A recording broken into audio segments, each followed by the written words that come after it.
Bom, continuando as nossas aulas de biologia, hoje nós vamos falar sobre a cadeia alimentar. Falar sobre as cadeias alimentares em geral. Para você ir bem na prova da ETEC, eu já respondi uma questão sobre isso aqui em um dos simulados que eu fiz e cai. Estuda porque cai. Bom, primeiramente, antes de começar a aula, eu queria agradecer porque tem bastante gente assistindo consideravelmente.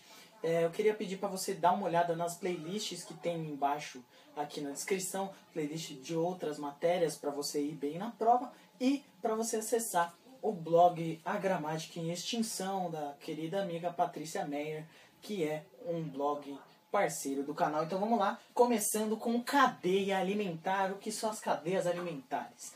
Bom, eu vou dar a definição para vocês aqui e você vai estudar com esta lousa. Começando com aqui, todos os animais precisam da energia dos alimentos. Então, todos os seres vivos precisam de energia e a energia é produzida por base da alimentação.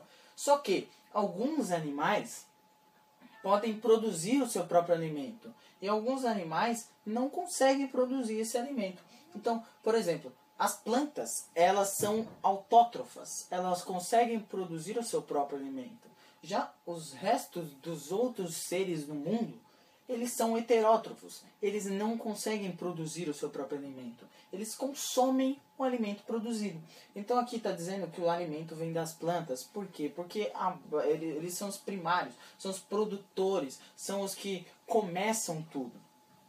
Então aqui, as plantas produtoras por base da fotossíntese, tem vídeo de fotossíntese no canal para você acessar. E aqui o resto dos seres são consumidores. Por quê? As plantas produzem o seu alimento e os seres consomem o alimento produzido. Perdão. As plantas, elas não consomem toda a energia da fotossíntese. Então a planta, ela recebe a energia, ela produz por base da fotossíntese, só que ela armazena um pouco. E essa energia vai passando entre os seres. Por quê? Porque a planta, ela produziu, usou a energia para o seu uso e depois ela guardou um pouco da energia.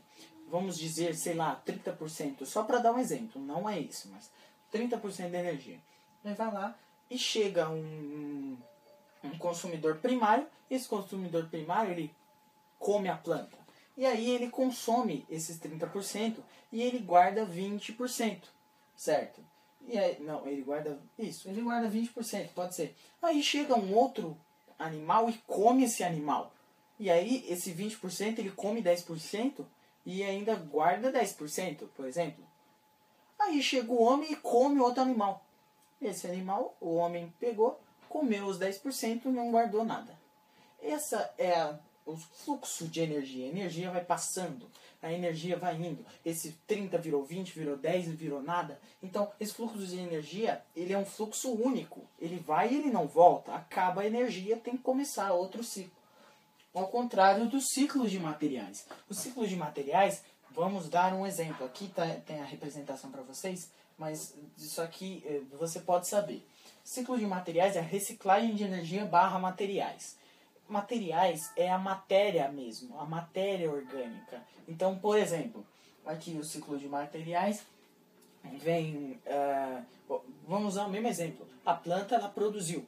Quando ela produziu, um animal comeu, que é o consumidor primário. O consumidor secundário comeu o primário. E o humano, que é o terciário, por exemplo, nessa cadeia, ele come o consumidor secundário. E esse consumidor terciário, que é o humano, ele não vai ser comido. E esse humano, ele vai morrer. Quando ele morrer, os fungos da decomposição dele, os fungos vão lá e vão comer seus restos mortais, os fungos vão se alimentar. E esses fungos são o alimento das plantas, mais ou menos. Então, você percebe que tudo tem um início aqui, ó. O fungo que vai, o plâncton cria o peixe pequeno, o peixe maior, o pinguim. Isso aqui é tudo uma sequência. Aqui dando um exemplo. O plâncton aqui é o produtor.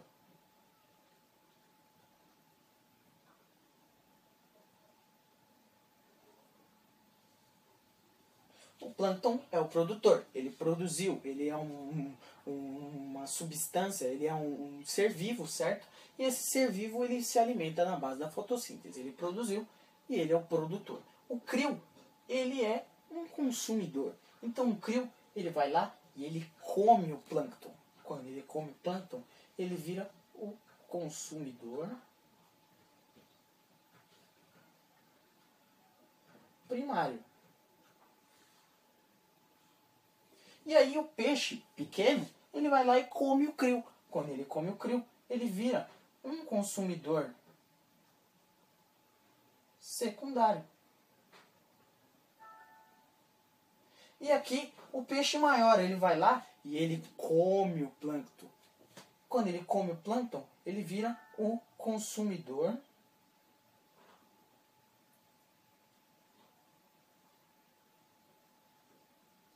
terciário.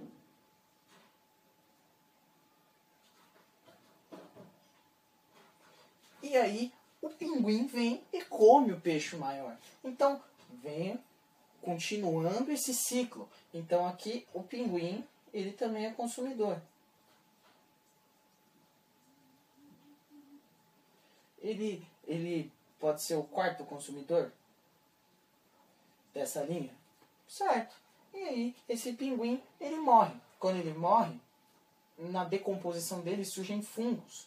E aí o plâncton se alimenta desses fungos. O plâncton, ele é produzido pelos fungos. Então, é uma sequência que ela não morre. Essa sequência ela não acaba, essa sequência é infinita. Então, o ciclo de materiais ele vai continuando. A matéria ela nunca acaba. A matéria ela vai circulando. A energia vai acabar no pinguim.